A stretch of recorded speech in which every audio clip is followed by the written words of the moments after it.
ज्ञानाञ्जनशलाकया ज्ञानाञ्जनशलाकया चक्षुरुन्मीलितं येन तस्मै श्रीगुरवे नमः।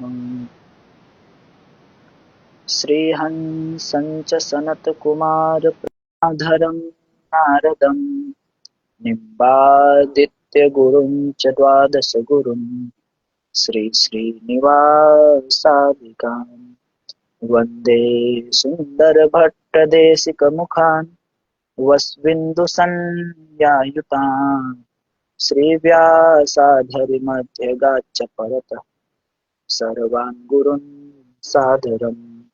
श्रीगुरुभ्यो नमः। परम गुरुभ्यो नमः। परमेष्ठी गुरुभ्यो नमः। सर्वगुरुभ्यो नमः। श्रीमद्हंससमारम्भां सनकादिकमध्यमाम् अस्मदाचार्यपर्यन्तां वन्दे गुरुपरम्पराम्।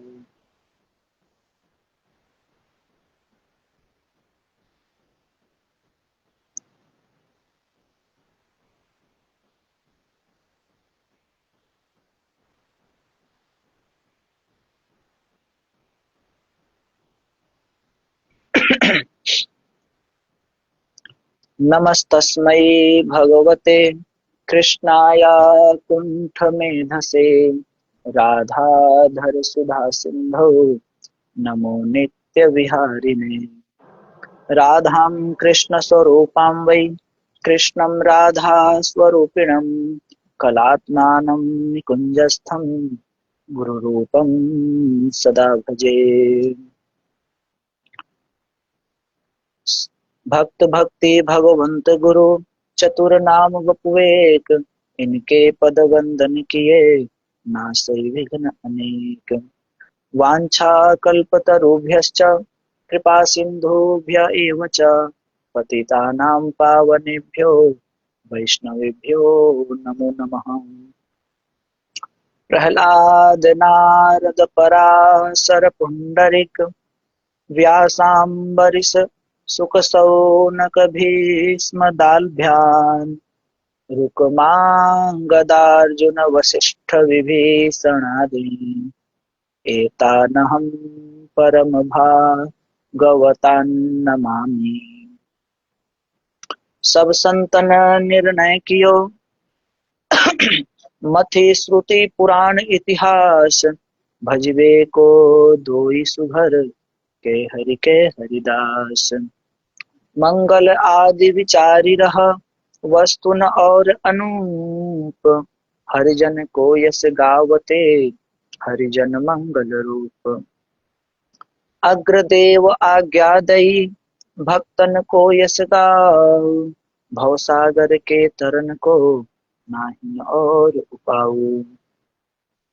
बार बार बंधन करो श्री नाभा आभा ऐन काढ़्यो गाभा वेद को श्री भक्तमाल रस दें। श्री प्रियादास पद कमल पुनि बंधौ बारंबार किन्ह भक्ति रस बोधिनी टीका अति सुखकार। चारि जुगन में भक्त जे तिनके पद की धूर सर्वसु सिर धरि राखी हो मेरी जीवन मोर। प्रेम सुल श्री वृंदावन बिहारी लाल की जय। श्री बाके बिहारी लाल की जय। श्री राधा वल्लभ लाल की जय। श्री युगलात्मक हंस भगवान की जय। श्री संकादिक भगवान की जय। देवर्षि श्री नारद भगवान की जय। श्री निम्बार्क भगवान की जय। पूज्य गुरुदेव भगवान की जय। वृंदावन धाम की जय। बरसाने धाम की जय। नंदगांव की जय। गिरिराज महाराज की जय। समस्त वैष्णव भक्तों की जय। श्री अग्रदेवाचार्य महाराज की जय। श्री नाभादास जी महाराज की जय। श्री प्रियादास जी महाराज की जय।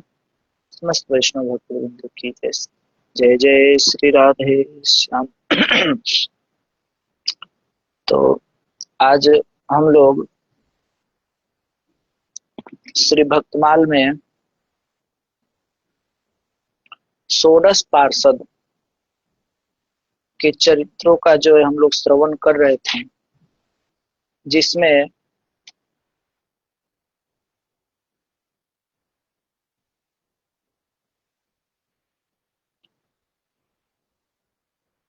श्री नाभादास जी वर्णन करते हैं वो षोडश पार्षद कौन है? तो कहते हैं वो षोडश पार्षद कौन है?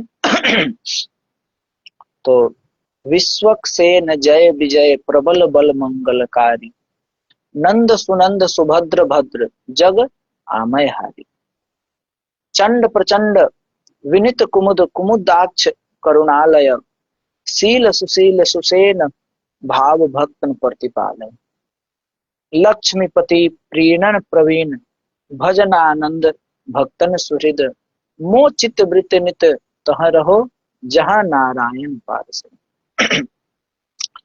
विश्वक्सेन है, जय विजय प्रबल बल जो है ये, उसके बाद नंद है,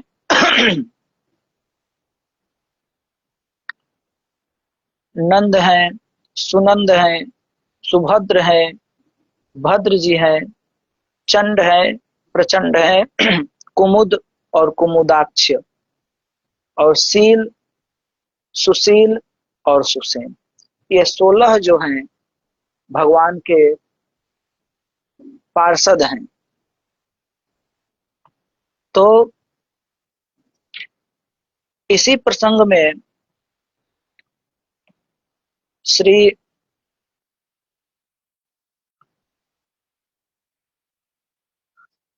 प्रियदास जी इसके भाव को व्यक्त किए हैं। पार्षद मुख्य कहे सोरह स्वभाव सिद्ध, सेवा ही की रिद्धि ये राखी बहुजोर।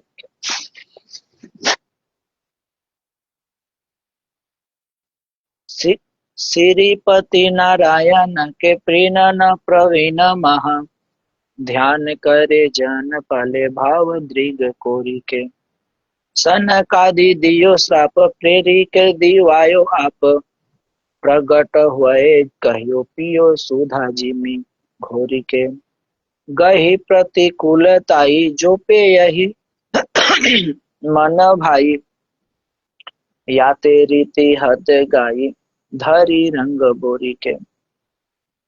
तो इस कवित्व का भाव जो है हम लोग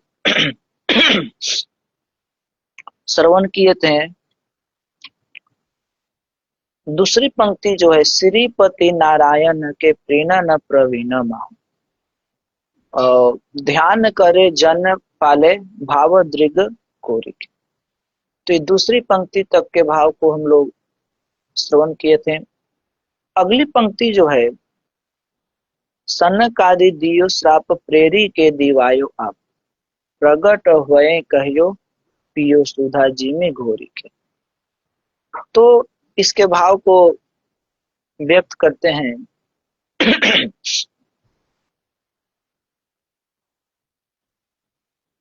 सनकादि दियो श्राप, तो क्या कहते हैं?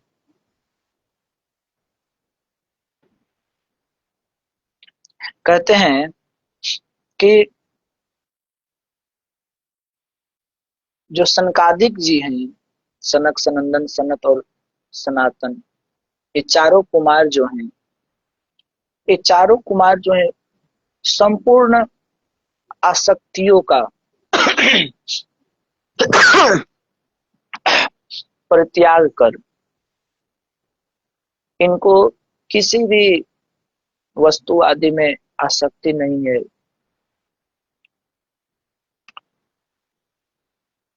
तो ये इन संपूर्ण आसक्तियों का परित्याग कर जो है समस्त लोकों में विचरण करने वाले ये हैं चारों कुमार। तो ये चारों कुमार जो हैं एक बार भगवान के दर्शन की अभिलाषा से जो है वैकुंठ धाम गए। दर्शन की अत्यंत उत्कंठा थी कि भगवान का दर्शन करें। तो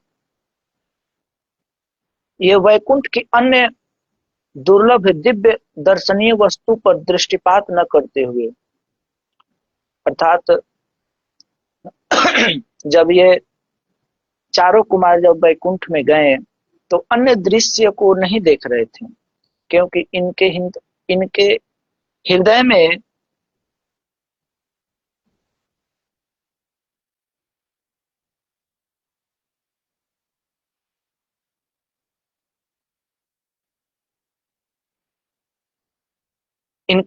में जो है भगवान के दर्शन की अत्यंत उत्कट उत्कंठा थी, जिसके कारण ये अन्य दृश्य को नहीं देखें और भगवान के पास ही जो है जा रहे थे। 6 ड्यू पार करके जब 7वीं पर पहुंचे और सर्वत्र समदृष्टि होने के कारण निसंकोच रूप से भीतर प्रवेश करने लगे तब भगवान के जो पार्षद थे जय और विजय, उन्होंने उन 5 वर्षीय जो 5 वर्ष उम्र जैसे दिखने वाले जो चारों कुमार थे,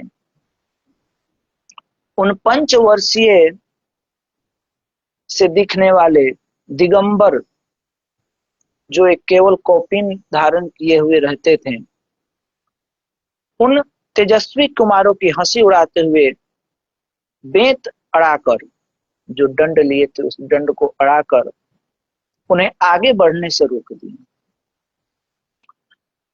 भगवत दर्शन में व्यवधान होने के कारण उनके नेत्र सहसा कुछ कुछ क्रोध से लाल हो उठे, क्योंकि ये तो भगवत दर्शन की उत्कंठा से जा रहे थे, लेकिन बीच में जो पार्षद व्यवधान उत्पन्न करने लगे तो इनको क्रोध आया, और क्रोध आने पर ये क्या बोलते हैं, ये कहते हैं कि तुम भगवान वैकुंठनाथ के पार्षद हो, किंतु तुम्हारी बुद्धि अत्यंत मंद है। तुम तो देव रूपधारी हो, फिर भी तुम्हें ऐसा क्या दिखाई दिया जिससे तुमने भगवान के साथ कुछ भेदभाव के कारण होने वाले भय की कल्पना कर ली। तुम अपनी भेद बुद्धि से, दोष से इस वैकुंठ लोक से निकलकर उन पाप पूरित योनियों में जाओ, जहां काम, क्रोध एवं लोभ प्राणियों के 3 शत्रु निवास करते हैं। ये चारों कुमार जो हैं उन 2 पार्षद जय और विजय को जो है श्राप देते हैं। ये श्राप सुनकर जय और विजय की आंखें खुली की खुली रह गई। अब उनको जो है अपने अपराध का बोध हुआ। तो ये जो अपराध देते हैं सनकादिक ऋषि, अब कोई कहे कि ये तो भगवत अवतार में भी आते हैं और जो 12 प्रधान भक्त हैं उनमें भी आते हैं, और ये इतने उच्च कोटि के भक्त हैं, तो फिर इनको क्रोध क्यों आ गया? तो इसी के बात कहते हैं प्रियदास जी,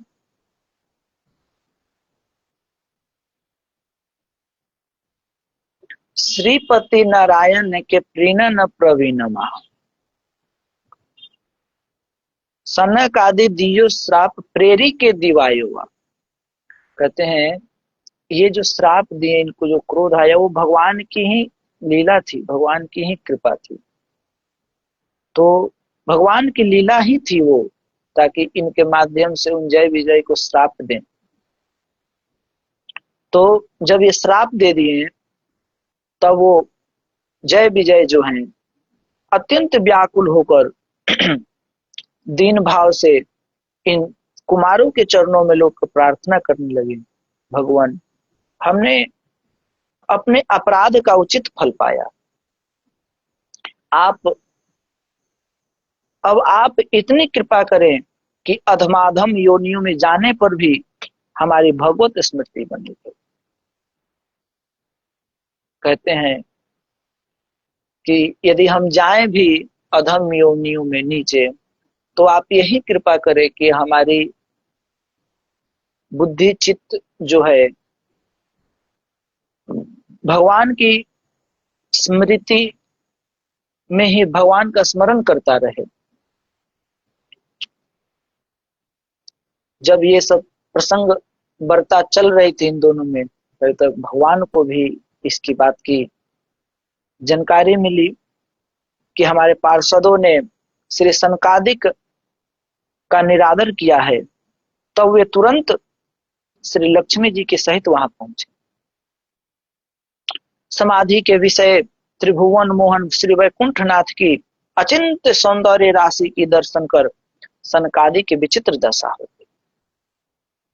उनकी दशा कैसी हो गई इसका वर्णन भागवत जी में वेदव्यासी करते हैं। तृतीय स्कंद के 15 अध्याय के श्लोक संख्या 43 में क्या कहते हैं?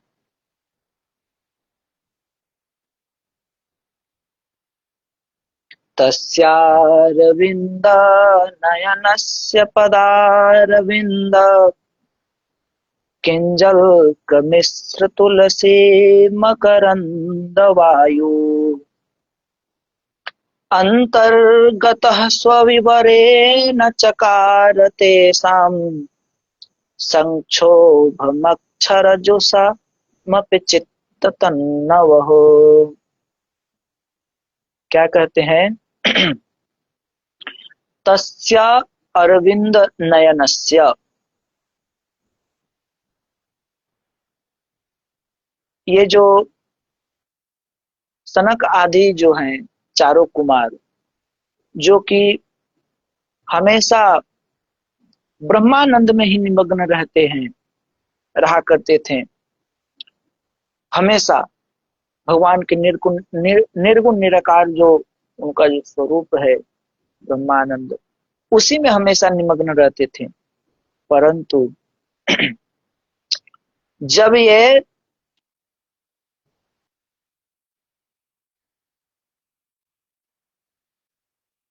भगवान के जो अरविंद नयनस्य,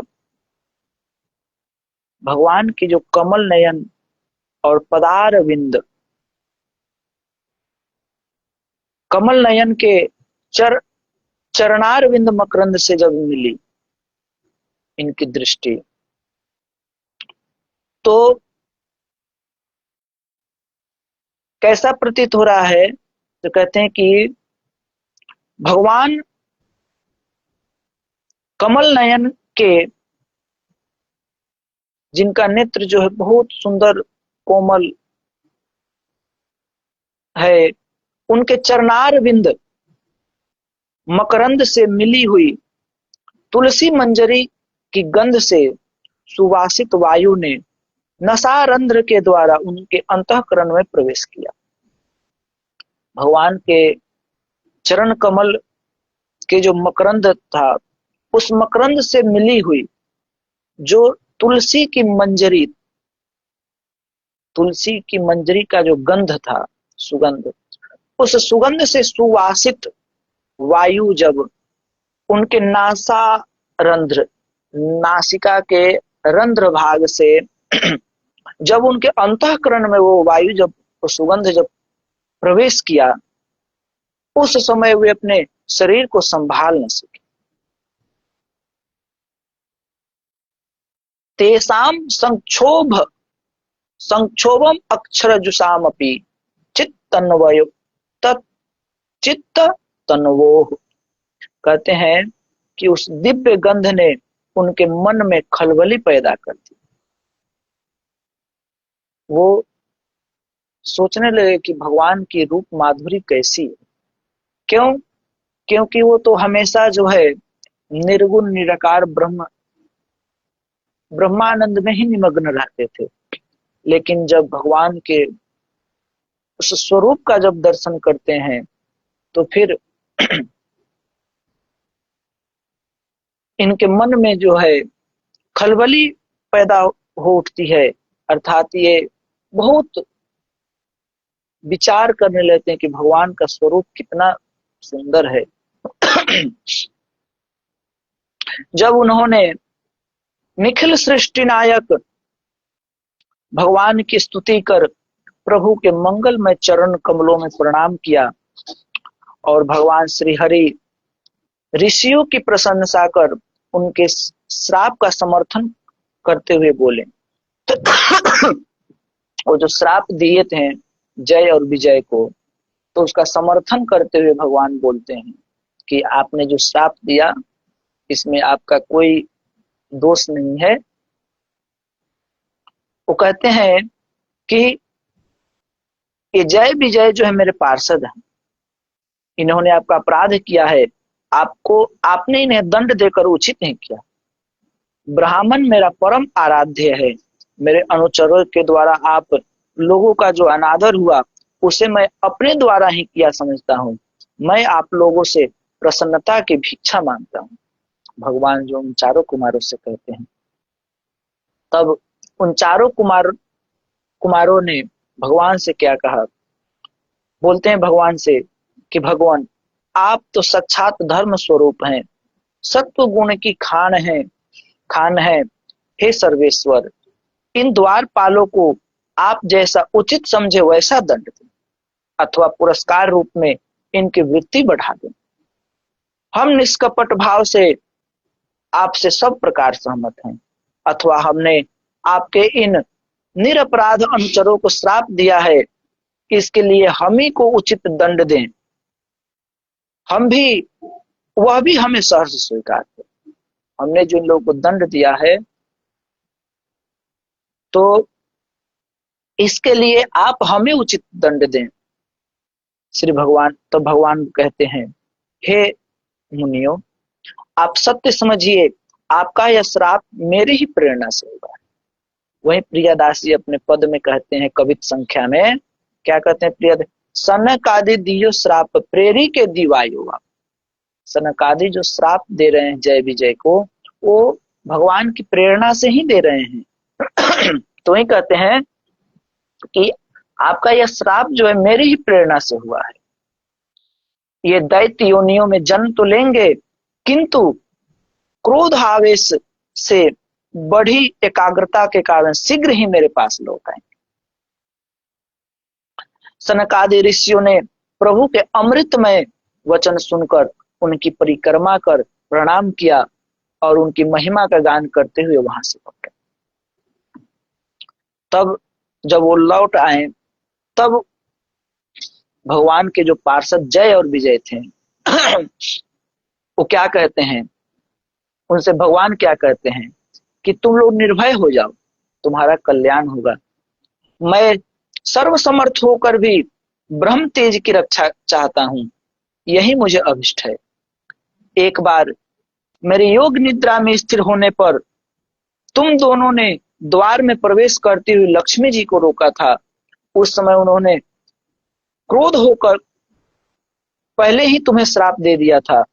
अब दैत्य योनि में मेरे प्रति अत्यधिक क्रोध के कारण तुम्हारी जो एकाग्रता होगी, उससे तुम विप्र तिरस्कार जनित पाप से मुक्त होकर कुछ ही समय में मेरे पास लौट आओगे।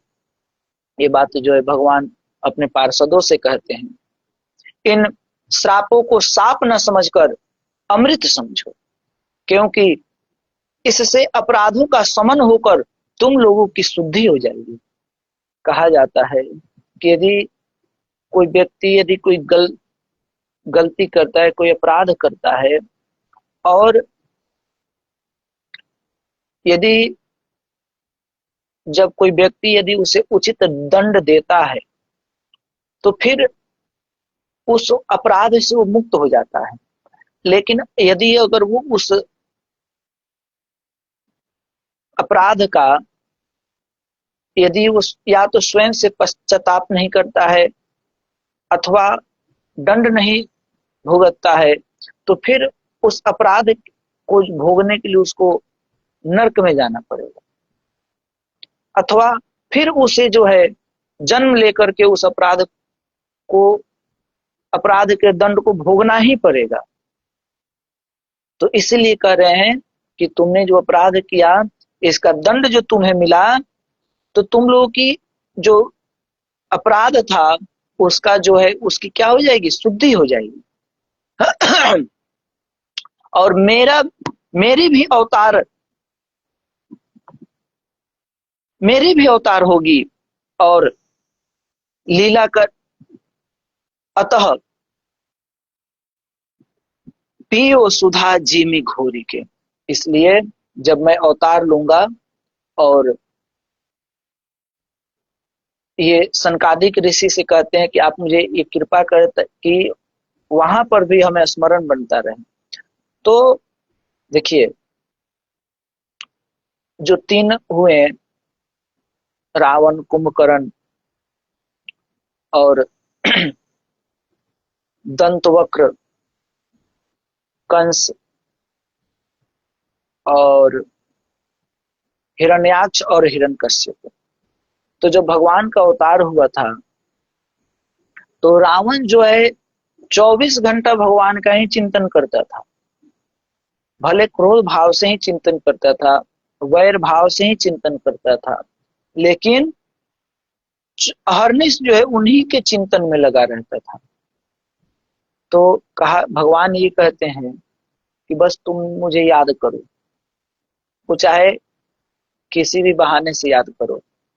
भगवान का नाम, भगवान की लीला आप चाहे हंसी मजाक में लीजिए, बैर भाव से लीजिए, कैसे भी लीजिए, वो आपके लिए कल्याणकारी ही होगा। जैसे न जानते हुए भी यदि कोई व्यक्ति सुधा का पान करे, अमृत का पान करे, तो वो अमृत जो है उसको अपना फल प्रदान करती है। उसी प्रकार यदि न जानते हुए भी यदि हम हंसी हास परिहास में, व्यंग में या बैर भाव से कैसे भी यदि हम भगवान का नाम लेते हैं, उनकी लीलाओं को गान करते हैं, तो उसका हमें शुभ फल ही प्राप्त होगा। तो रावण, कुंभकर्ण ये जो थे हमेशा भगवान के ही चिंतन में लगे रहते थे, बैर भाव से ही सही, लेकिन उन्हीं के चिंतन में लगे रहते थे, तभी तो उनका उद्धार किए भगवान। फिर आगे कहते हैं कि सनक आदि दियो श्राप प्रेरी के दीवायो, कि सनकादियों ने जो श्राप दिया वो भगवान की प्रेरणा से ही दिए। तो कहते हैं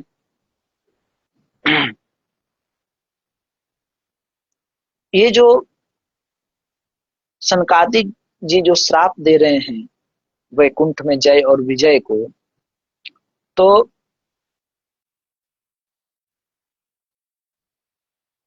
जय विजय के द्वारा श्री सनकादिक ऋषियों की उपेक्षा, एक तो वैकुंठ में जय विजय ने जो सनकादिक ऋषियों की जो उपेक्षा की, अर्थात उनका हास परिहास जो किए, और इन ऋषिवरों ने, सनकादिक ऋषियों ने क्रुद्ध होकर जो जय विजय को श्राप दिया, ये दोनों बातें जो है अनमोल है। इसकी संगति लगाते हुए प्रियदास जी कहते हैं क्या, प्रेरी के दीवायो, अर्थात तात्पर्य ये है यहाँ पर कि दोनों ही कार्य भगवत प्रेरणा से हुए, क्योंकि वैकुंठ में काम, क्रोध, लोभ, मोह, राग, द्वेष, मद, मात्सर्य ये सब कुछ है नहीं। क्योंकि अब इस प्रसंग को पर चर्चा करें तो बहुत समय लगेगा, क्योंकि जीव जो है, ये तो जो हमारा कलेवर जो है, जो शरीर जो है, तो पंच भौतिक शरीर है। तो अब इसके अंदर जो जीवात्मा है वो 17 तत्वों से जो सूक्ष्म शरीर है, उन 17 तत्वों से जो सूक्ष्म शरीर निर्मित है, उन सूक्ष्म शरीर के साथ जीवात्मा जो है इस लोक से दूसरे लोक या इस शरीर से दूसरे शरीर में जाता आता है। ये शरीर नष्ट हो जाता है। तो वो जो 17 तत्व जो है सूक्ष्म शरीर, वो भी कब नष्ट होता है, तो वो तो तभी दो अवस्था में सूक्ष्म शरीर नष्ट होता है। वो कब या तो प्रलय की अवस्था में, जो महाप्रलय की जब अवस्था होती है उस समय में सभी तत्व जो है अपने कारण तत्व में मिल जाते हैं, अथवा मुक्ति की अवस्था में जीव जो है ये सूक्ष्म शरीर का भी त्याग कर देता है। तो अब बात यहाँ ये है कि जय विजय जो वैकुंठ में हैं, जो अब मुक्त हो चुके हैं, तो फिर इनके अंदर अहंकार और क्रोध, किसी की उपेक्षा करना, ये भाव कैसे आ गया? और सनकादिक ऋषि भगवद अवतार हैं, इतने बड़े भक्त हैं, द्वादश पार्षद, द्वादश महाभागवत में भी इनकी गणना है, और इतने उच्च कोटि के भक्त हैं, हमेशा ब्रह्मानंद में ही निमग्न रहते हैं, तो फिर इनको क्रोध कैसे आ गया? तो प्रियादास जी कहते हैं, सनकादि दियो श्राप प्रेरी के दीवायो। आप जो सनकादिक ऋषि जो श्राप दे रहे हैं, और जय विजय पार्षद को जो, जय विजय पार्षद जो इनका मजाक उड़ा रहे हैं, ये दोनों कार्य जो है भगवान की प्रेरणा से ही हुआ, क्योंकि भगवान इसको स्वीकार कर रहे हैं। सापो मयैव निमित्त निमित्त सापो मयैव निमित्तस्तदैवत विप्रहा। कहते हैं, हे मुनिगण,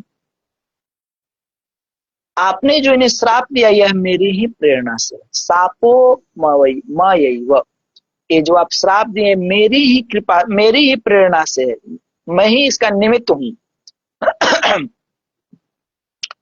अब कोई यहाँ पर ये कहे कि भगवान ने ऐसी प्रेरणा करी क्यों, भगवान ऐसी प्रेरणा क्यों किए, तो इसके बारे में बताते हैं। इसके दो समाधान बताते हैं। कहते हैं कि एक, कि भगवान की योग निद्रा में स्थिर होने पर, जब भगवान अपने योग निद्रा में थे, तो उस समय जय विजय ने भीतर प्रवेश करती हुई लक्ष्मी जी को रोका था। तब लक्ष्मी जी ने इन पार्षदों को बहुत समझाया था कि तुम लोग हमको और प्रभु को पृथक पृथक समझते हैं, यह तुम्हारी भूल है। अतः, तो वही कहते हैं, अतः मुझे रोकना उचित नहीं, क्योंकि भगवान में और लक्ष्मी जी में कोई भेद नहीं है। गिरा अर्थ जल बीच सम, कहियत भिन्न न भिन्न। तो ही कहते हैं कि मुझे रोकना उचित नहीं है। प्रभु ने जो आज्ञा करी है कि भीतर कोई ना आवे, कोई ना आ पावे, उससे तात्पर्य अन्य लोगों से। लक्ष्मी जी कही, जब ये लोग रोके थे, लक्ष्मी जी बोली कि जो भगवान बोले हैं कि जो अंदर कोई ना आवे, तो इससे अन्य दूसरे को रोको, न कि अभिन्न स्वरूपा मुझसे। तब बड़ी मुश्किल से पार्षदों ने लक्ष्मी जी को भीतर जाने दिया। जब लक्ष्मी जी जाकर प्रभु के चरण कमल पर लौटने लगी, तो प्रभु के श्री अंगों में परम सुकुमारता देखकर संशय में पड़ गई कि प्रभु इतने सुकुमार हैं और ये पार्षद बड़े प्रबल हैं, कहीं ये प्रभु को हराकर मुझ पर अधिकार न कर।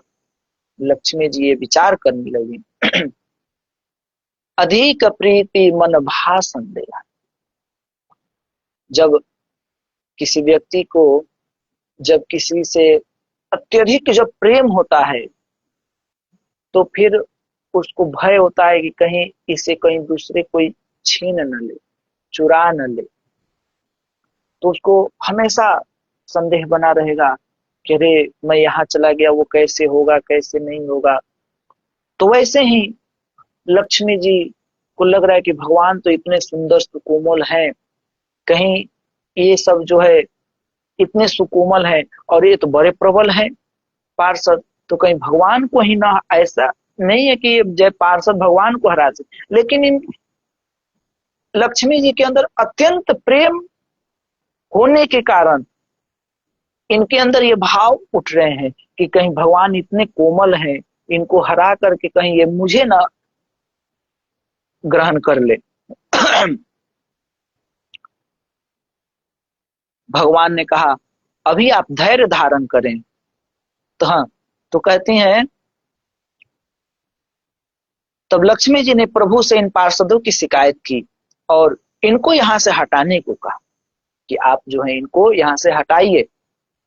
तब भगवान ने कहा अभी आप धैर्य धारण करें, क्योंकि यदि मैं अभी अभी इनको यहाँ से हटाता हूं तो ये कहेंगे कि प्रभु ने घर वाली का पक्षपात किया, कि भगवान जो है इनके इनके साथ जो है इनके बात को माने, हमारी बात को नहीं माने, पक्षपात किए।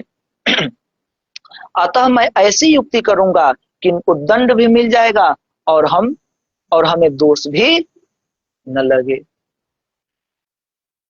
अतः ये इसीलिए जो है भगवान सनकादि ऋषियों के माध्यम से और जय विजय के को प्रेरणा करके, जिससे कि जय विजय इनका हास परिहास करते हैं सनक आदि ऋषियों का, और तब जो है सनक आदि ऋषि भगवान की ही प्रेरणा से जो है जय विजय को श्राप देते हैं। इसका एक और उदाहरण देते हैं कि वही उदाहरण है कि एक बार जब श्री लक्ष्मी जी भगवान की सेवा कर रही थी, ये तो अपने परम सुकोमल कर कमलों से धीरे धीरे पांव चापती थी, परंतु इतने पर भी वैकुंठनाथ कहते थे धीरे धीरे। अर्थात भगवान के चरण कमल इतने सुकोमल थे जिसे लक्ष्मी जी धीरे धीरे चापती थी, फिर भी भगवान कर रहे हैं कि धीरे। अर्थात कहने तक पर उनका चरण कमल जो कितना सुकोमल होगा। यह सुनकर लक्ष्मी जी को शंका हुई कि भला मेरे कोमल करार बिंद, अर्थात मेरे ये जो कोमल कोमल जो हाथ हैं, इस करार बिंद से मृदुल संस्पर्श को भी ये सहने में असमर्थ है। कह रहे हैं लक्ष्मी जी कि मेरे जो इतने कोमल कोमल जो हाथ हैं, इसका भी स्पर्श भगवान को सहन नहीं हो रहा है, तो भगवान कितने कोमल। ऐसे ही कोमलता का उदाहरण हमारी किशोरी जी सीता जी के लिए एक भाव में आता है कि जब राम जी जब मिथिला जाते हैं और वहां धनुष भंग करने के बाद जब उनकी शादी होती है और विवाह होने के बाद जब भगवान राम अयोध्या आते हैं, तो कौशल्या जी को विदित होता है, ज्ञात होता है कि उनकी जो पतोह हैं अर्थात सीता जी जो हैं, वो अत्यंत सुकुमार शिरोमणि हैं, अत्यंत सुकोमल हैं। तो अब देखिए सीता जी की सुकुमारता, देखिए कितनी सुकुमारता है, कितनी सुकुमार शिरोमणि। तो कहते हैं कि जब सीता जी जब आई अयोध्या, तो कौशल्या माता जो हैं, जहां उनको उतरना था वहां से लेकर के और कक्ष तक गुलाब की कोमल कमल की जो पंखुड़ियां होती है, कोमल कोमल नरम नरम जो पंखुड़ी होती है, उस केवल पंखुड़ी को ही बिछवाई थी, ताकि उनके चरण कमल जो बहुत सुकोमल हैं, उनकी चरण कमलों को कोई कष्ट न हो। तो भी जब सीता जी चल करके जब आती हैं, तो उनके मुख पे मलिनता देखकर, अर्थात थोड़ी परेशानी थकावट देख करके कौशल्या माता पूछती हैं कि तुम उदास क्यों हो, तुम्हारे मुखमंडल पे जो है ये परेशानी क्यों झलक रही है। तो और ये तुम्हारे मुखमंडल पे ये स्वेद कण की बूंदे क्यों है। तो सीता जी कहती हैं कि मेरे पैर को जो है, एक तो मेरा पैर चुभ रहा है, मेरे पैर में ये गुलाब की पंखुड़ी के जो है ये चुभ रहे हैं। अर्थात इससे अनुमान लगाइए कि कितनी सुकुमार शिरोमणि है सीता जी। और फिर कह रही है कि ये जो सखी जो है, जो मुझे देख करके रो रही है, उसके अश्रु के, उसके जो अश्रुपात जो हो रहा है, उसके अश्रु, क्यों अश्रु जो होता है, आंसू जो होता है, आंसू का जल जो होता है गर्म होता है, तो उसके अश्रु जल की गर्मी से जो है मुझे मेरे मुखमंडल पे जो है श्वेत कण के बूंद जो है उत्पन्न हुए। तो इससे अनुमान लगाइए कि किशोरी जी कितनी सुकोमल है, कितनी सुकुमार शिरोमणि, जिसकी हम तुलना भी नहीं कर सकते। तो वैसी लक्ष्मी जी उतनी सुकुमार हैं, और लक्ष्मी जी अपने इन कर कमल से जब भगवान के चरण कमल को चापती हैं, तो भगवान कहते हैं धीरे धीरे। अर्थात वैसे सुकोमल कर कमल भी जो है भगवान के चरण कमल को असह्य होता है। तो वही सीता जी, लक्ष्मी जी कहती हैं कि ये दैत्य दानवों से कैसे लड़ सकते हैं, ये इतने सुकुमार हैं, तो ये दैत्य और दानवों से कैसे लड़ सकते हैं, उनके अस्त्र शस्त्र कैसे सहते हैं, यह देखना चाहिए। सर्वज्ञ सर्वंतर्यामी प्रभु तुरंत इनके मन की बात जानकर विचार किए कि लक्ष्मी जी को मेरा बल पराक्रम देखने की इच्छा है, इसके लिए चाहिए कोई प्रतिद्वंदी, कि लक्ष्मी जी को मेरा बल और पराक्रम देखना है। तो अब ये बल पराक्रम तो तभी दिखा पाएंगे जब कोई प्रतिद्वंदी हो, जब कोई एक और दूसरा कोई द्वंद्वी हो, तब द्वंद्वी प्रतिद्वंदी, कोई प्रतिद्वंदी चाहिए। मेरे सामने साधारण प्राणी टिक नहीं सकता, अगर मेरा मुकाबला कर सकते हैं तो मेरे पार्षद हैं, परंतु ये तो मेरे अपने जो ठहरे, लेकिन ये पार्षद मेरे अपने हैं, ये हमसे लड़ेंगे कैसे? यह मुझसे युद्ध ही क्यों करने लगे?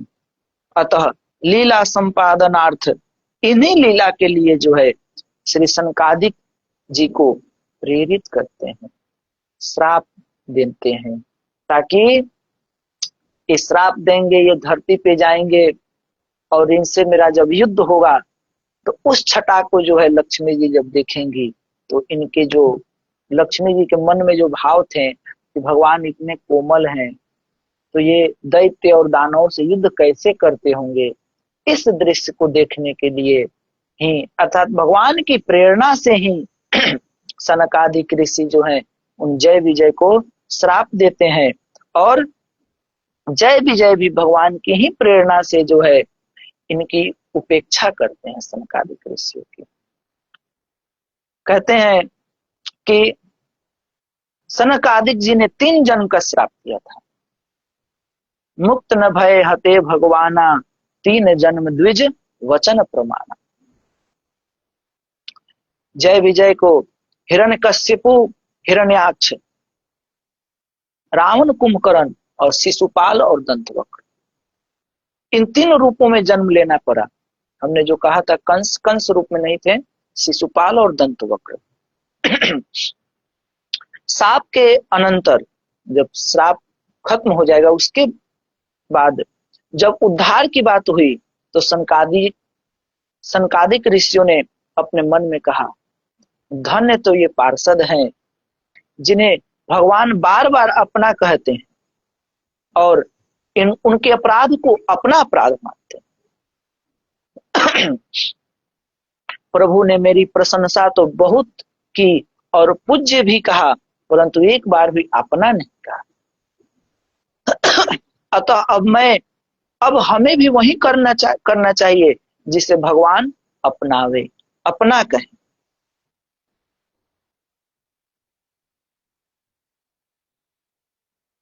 ऐसा विचार कर सनकादिक ऋषियों ने कहा कि भगवान, श्राप के कारण तो हम है, श्राप के कारण कौन है? हम है। अतएव एक जन्म में इनका उद्धार भी मेरे निमित्त से होगा। अतः इनका एक जन्म में, एक ही जन्म में इनका जो एक जन्म में जो उद्धार होगा वो मेरे निमित्त से होगा। हम स्वयं इनके पुत्र बनेंगे और मुझे ये सताएंगे, तब आपका पुत्र बने, जिनके लिए कहते हैं कि हम स्वयं इनके पुत्र बनेंगे, ये मुझे ये सताएंगे, तब आपका अवतार और इनका उद्धार होगा। आगे चलकर श्री सनकादिक जी जो हैं प्रहलाद जी के रूप में हिरण्यकश्यपु के पुत्र बने, जिनके लिए भगवान ने नरसिंह अवतार। श्री लक्ष्मी जी ने कहा एक जन्म में इनका उद्धार मेरे निमित्त से होगा।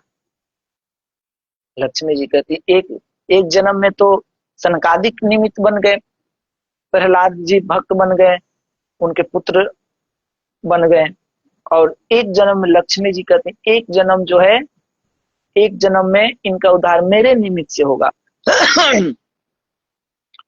मेरा हरण इनके उद्धार का कारण बनेगा। और ऐसा ही हुआ। रावण ने श्री जानकी जी का हरण किया और श्री राम जी के द्वारा इनका उद्धार हुआ। भगवान ने कहा एक जन्म में इनका उद्धार का निमित्त मैं बनूंगा। भगवान कहते एक जन्म में इनके उद्धार का निमित्त मैं बनूंगा। मुझसे व्यक्तिगत घोर विरोध करेंगे और मेरे द्वारा मारे जाने पर ये सर्वथा मुक्त हो जाएंगे। जैसे शिशुपाल वध और दंत वक्र के वध में ये स्वयं जो है भगवान से विरोध करते हैं। अब यहाँ को ये कहे कि भगवान सनक आदि ऋषियों से ही पार्षदों को श्राप क्यों दिलवाएं, तो कहते हैं कि भगवत पार्षद स्वतः सिद्ध हैं। पीछे हम वर्णन पढ़े, पीछे हम इनके पार्षदों के बारे में भी श्रवण किए कि पार्षद कैसे हैं। तो सिद्ध हैं, समर्थ हैं, इन्हें साधारण ऋषि मुनि का श्राप लगेगा ही नहीं। अतः परम सिद्ध परम समर्थ स्वरूप भूत श्री सनकादिक ऋषियों से ही श्राप दिलवाएं।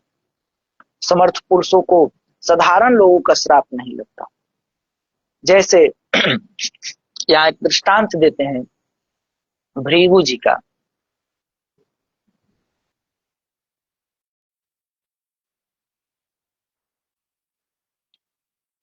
कि भृगु जी की जो पत्नी थी वो दैत्यों का बहुत पक्ष लेती थी। उनका अनुचित पक्षपात भगवान को असह्य हो उठा। अतः चक्र सुदर्शन से उनका सिर काट दिया। भृगु की जो पत्नी थी उनका सिर जो है भगवान काट देते हैं। महर्षि भृगु जी दुखित होकर भगवान को भी नारी विरह से दुखी होने का श्राप देते हैं। तो कहने का तात्पर्य यहाँ पे है कि भगवान को सब कोई श्राप देगा तो नहीं फलित होगा, तो उनको श्राप कौन दे सकता है? जो सामर्थ्यवान हो, जैसे भृगु जी। वैसे ही ये जो पार्षद हैं, इन पार्षदों को कोई सामान्य व्यक्ति श्राप देगा तो नहीं लग पाएगा, लेकिन जो सामर्थ्यवान है सनकादिक ऋषि जैसे, तो ही वो श्राप लगेगा। तो ही कहते हैं कि भगवान परम समर्थ हैं। कह दिए हम नहीं स्वीकार करते हैं आपके श्राप को। तब लाचार होकर भृगु जी ने बड़ी कठिन तपस्या करके भगवान को प्रसन्न किया और भगवान के वर देने के लिए उद्यत होने पर यही वर मांगा। जब भृगु जी जब श्राप दिए तो भगवान इस श्राप को स्वीकार नहीं किए, क्योंकि वो भाई सर्वसमर्थ हैं। तब लाचार होकर भृगु जी ने बड़ी कठिन तपस्या की और भगवान को प्रसन्न किया। और भगवान जब वर मांगने के लिए कहे तो उद्यत होने पर यही वर मांगे कि आप हमारे श्राप को जो है स्वीकार करें। तो भगवान ने कहा एवं अस्तु।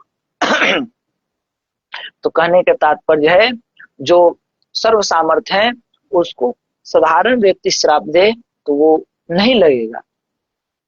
इसलिए सनक आदि ऋषियों जैसे जो भगवान के अवतार हैं, द्वादश महाभागवत हैं, परम भक्त हैं, इनसे जो है भगवान श्राप दिलवाते हैं उनको। तो फिर यहाँ कहते हैं कि प्रियदास जी अगली पंक्ति में, गही गही प्रतिकूलताई जो पे यही मन भाई, या ते रीति हद गाई धरी रंग बोरी के।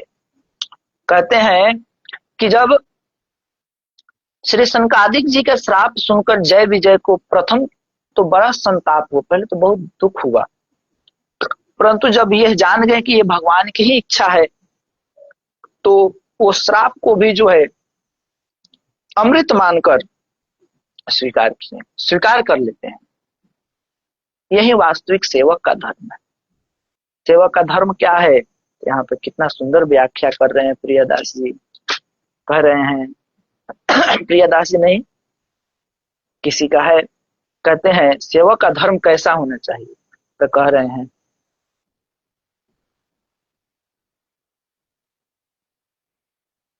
नरक जो दे तो न निधि रवि मुख हो जाए, स्वर्ग जो दे तो न हर सी सराहिए। सेवक कैसे होने चाहिए, कह रहे हैं कि नरक जो दे तो, यदि नरक भी मिले तो न निधि रवि मुख होंगे, तो वो विमुख नहीं होते हैं, अर्थात उदास नहीं होते हैं, अप्रसन्न नहीं होते हैं। और स्वर्ग जो दे तो न हर सी सराहिए, और यदि स्वर्ग भी देते हैं तो उसमें वो हर्षित नहीं होते हैं, कह रहे हमको तो स्वर्ग ही मिल रहा है। रद्द कर डारी तो न कीजिए कलेश जिया, करे जो कबूल तो न फूली के उमाहिए।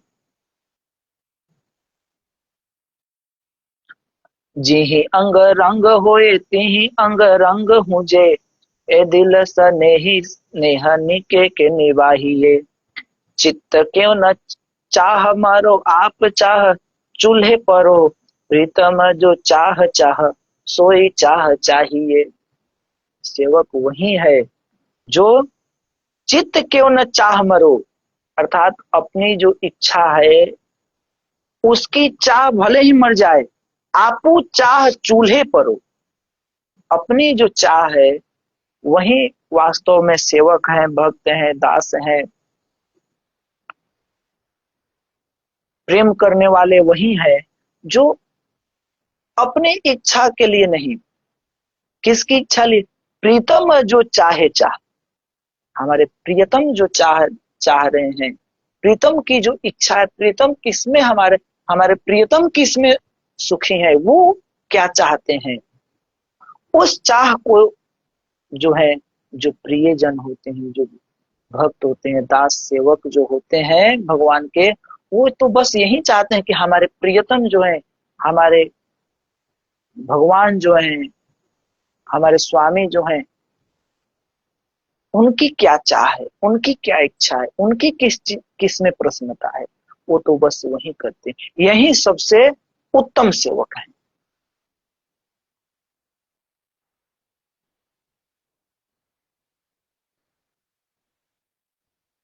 जो अपनी चाह में नहीं रहते हैं, भगवान की इच्छा अभिलाषा को ही पूर्ण करना चाहते हैं। जैसे यहाँ पर एक दृष्टांत देते हैं, एक राजा के एक सेवक का। कहते हैं एक राजा का स्वामी भक्त सेवक, एक राजा थे, उनके बहुत स्वामी भक्त एक सेवक था। अपनी सेवा सावधानी से राजा का अत्यंत प्रिय पात्र बन गया था। राजा उसे हमेशा संग संग रखते हैं, बड़ा प्यार करते हैं, अपने जो खाते उसे भी वही खिलाते हैं। इस प्रकार दोनों का परस्पर मधुर भाव था। एक दिन राजा साहब ककड़ी खा रहे थे, संयोग से वह कड़वी निकली, तो ककड़ी कड़वी निकली, उन्होंने सेवक के हाथ में दिया। सेवक ने बड़े प्रेम से उसे वैसे ही खाया जैसे पहले राजा के हाथ से मिली मिठाइयां खाता था। राजा ने विस्मित होकर पूछा, तुमको ककड़ी कड़वी नहीं लगी, तुमने उसे फेंक क्यों नहीं दिया? तब सेवक ने हाथ जोड़कर कहा। क्या सेवक के भाव को यहाँ पे बता रहे हैं? जेहि जेहि नित लड़ाए खवाए पिवाए दियो सुख सर्व स्नेह बढ़ाई। कहते हैं कि जैसे आप हमें नित्य लाड़ लड़ाए हैं, खवाए पिवाए हैं, सर्व सुख स्नेह दिए हैं, अरु दूरी किए दुख द्वंद्व सब हरि लिन। और अरु दूरी किए दुख, और मेरे दुख को जो है दूर किए हैं, सभी द्वंद्व जो है उसको हर लिए हैं। अशेष कुरोग खुटाई, और मेरे जितने भी खोट थे सबको जो है, जितने भी रोग थे सबको खत्म कर दिए। वही नाथ सनाथ कियो, और मुझ जैसे अनाथ को सनाथ किए। सब ही विधि जाए, सब ही विधि जाए न वर्ण कृपा बहुत आए। इसकी मैं सभी विधि से जो है, यदि इसकी मैं वर्णन भी करूं तो इसका मैं वर्णन नहीं कर सकता हूं, आपकी जो कृपा मेरे ऊपर है। अस इस रजाए रही प्रतिकूल तब अनुकूल ही जाना हूं भाई। कहते हैं कि आप जो है प्रतिकूल परिस्थिति में भी मेरी अनुकूलता को प्रकट किए हैं, अर्थात मेरी प्रतिकूल परिस्थिति में भी आपने मुझे संभाला है। ये बात सुनकर राजा को बहुत प्रसन्न हुआ। बोला कि आज तुमने मुझे उपदेश दिया कि जो परमात्मा हमें नित्य अनेक प्रकार का सुख देता है। देखिए, कोई कहता है कि भगवान हमारे लिए क्या करते हैं। अगर भगवान ही हमारे सबसे बड़े पालक हैं, उन्हीं की कृपा से हम जीवित हैं।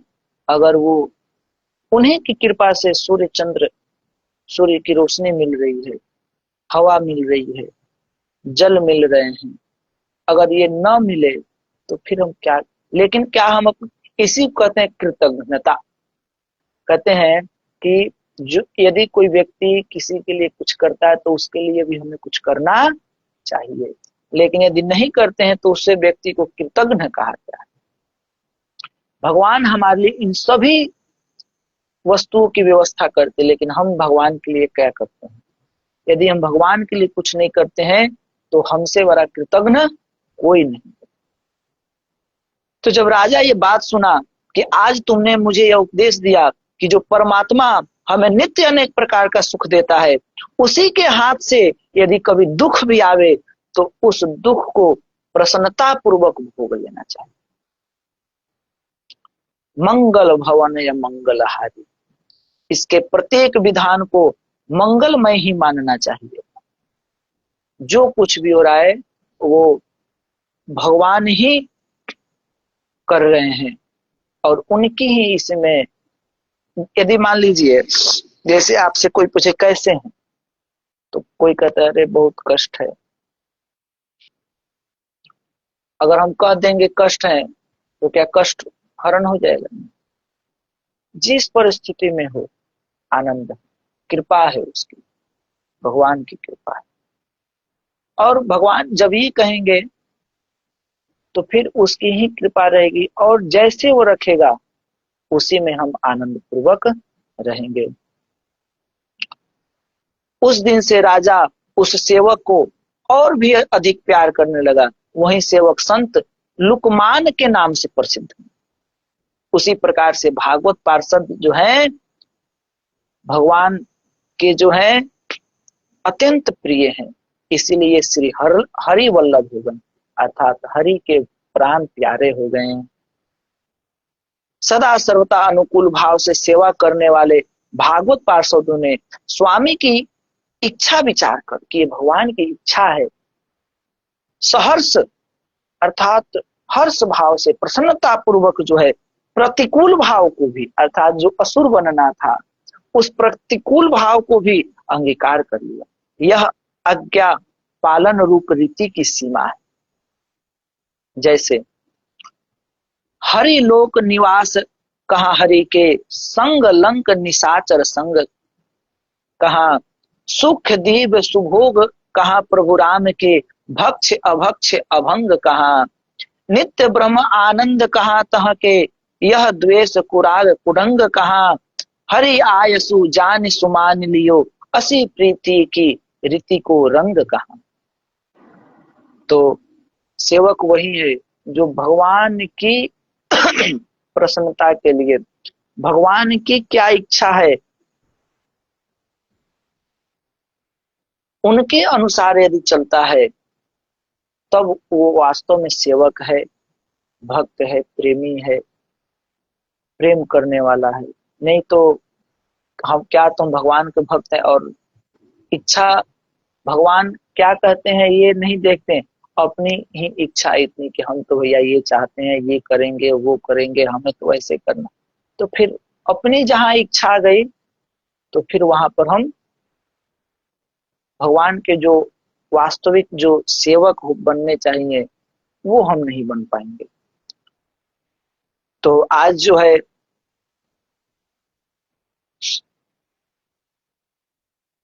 हम लोग ये 16 पार्षदों के जो चरित्र हैं इनका संक्षेप में श्रवण किए। अब कल जो है हरि वल्लभ सब प्रार्थो जिन चरणन रेणु आशा। हरि वल्लभ कौन है, अर्थात भगवान के निज प्यारे, उनके प्यारे दुलारे भक्त कौन कौन है, इसके बारे में जो है हम लोग कल से श्रवण करेंगे। कौन कौन है, पद में यहाँ पर छंद में नाभाजी वर्णन करते हैं भगवान के हरि वल्लभ कौन है, अर्थात भगवान के प्यारे कौन है, भगवान के लाडले दुलारे प्यारे कौन है। कहते हैं कमला गरुड़ सुनंद आदि षोडश प्रभु पदरति। कमला अर्थात लक्ष्मी जी, गरुड़ जी, सुनंद आदि षोडश पार्षद, और हनुमंत जामवंत सुग्रीव विभीषण सबरी खगपति। हनुमान जी, जामवंत जी, सुग्रीव जी, विभीषण सब सबरी जी, खगपति अर्थात जटायु जी,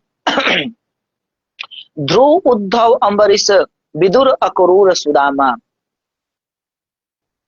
चंद्रहास चित्रकेतु ग्राह गज पांडव नामा, कौसारव कुंती वधूपट ऐचत लज्जा हरि, हरि वल्लभ सब प्रार्थो जिन चरण चरण रेणु आशा।